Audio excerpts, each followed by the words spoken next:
Bueno, otro tipo de ejercicio que ustedes pueden ver en el trabajo práctico es esta figura, que está llena de rectas que se intersectan en un punto.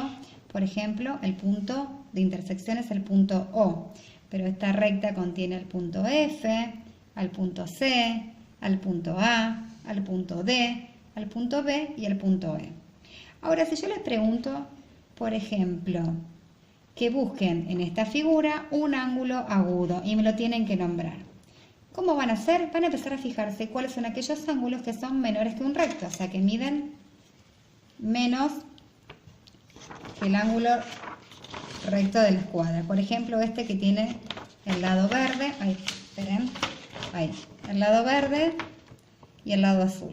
Supongamos que yo quiero ver este ángulo, lo voy a marcar. Este ángulo yo ya a simple vista me puedo dar cuenta que es un ángulo agudo.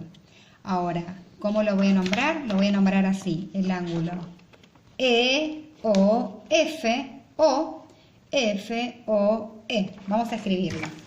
El ángulo EOF. Escríbanlo de una sola manera, no hace falta que me pongan las dos opciones. Y yo voy a decir que este ángulo EOF es agudo. Por ejemplo, supónganse que yo les pido en el trabajo práctico que ustedes me busquen un ángulo en esta figura que sea recto. Entonces van a mirar con mucho detenimiento y van a buscar alguno que les resulte bien fácil distinguir. Yo, por ejemplo, acá encontré uno. Ahí lo ven, lo marqué con las líneas rectas, como se marcan los ángulos rectos. Y lo compruebo con la escuadra, por las dudas que tenga alguna pequeña o mínima duda. Ahí veo que es un ángulo recto. Y me fijo bien cuáles son los vértices y los lados que corresponden a este ángulo recto.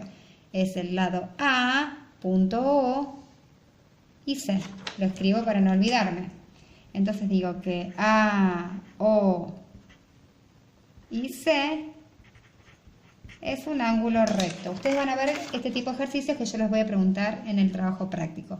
Vuelvo a repetir, el ángulo recto que encontré es el AOC. Siempre el vértice va en el medio con un angulito arriba. Y este es un ángulo recto. Supónganse que yo les digo que busquen un ángulo que sea obtuso. Entonces, voy a ver cuál es el que más fácil me representa. Yo, por ejemplo, acá encontré uno. Lo marqué con rojo. ¿Cómo me doy cuenta que es obtuso? Y porque apoyo la escuadra. Y veo que este lado es mayor que el ángulo recto. Entonces, ¿cómo se llama? Está al revés, pero bueno. Este ángulo se llama... Este era EOC. Lo voy a anotar. EOC es obtuso. Acá encontramos el ángulo EOC. Fíjense que es bien amplio. Y por último, fíjense, si yo les digo que busquen en el trabajo práctico un ángulo llano. Es fácil, van a buscar cuáles son las rectas. Lo puedo encontrar en la recta violeta, o en la recta azul, o en la recta verde. Si yo quiero nombrar el de la recta verde, lo voy a marcar con verde para que ustedes lo vean, a mi ángulo llano.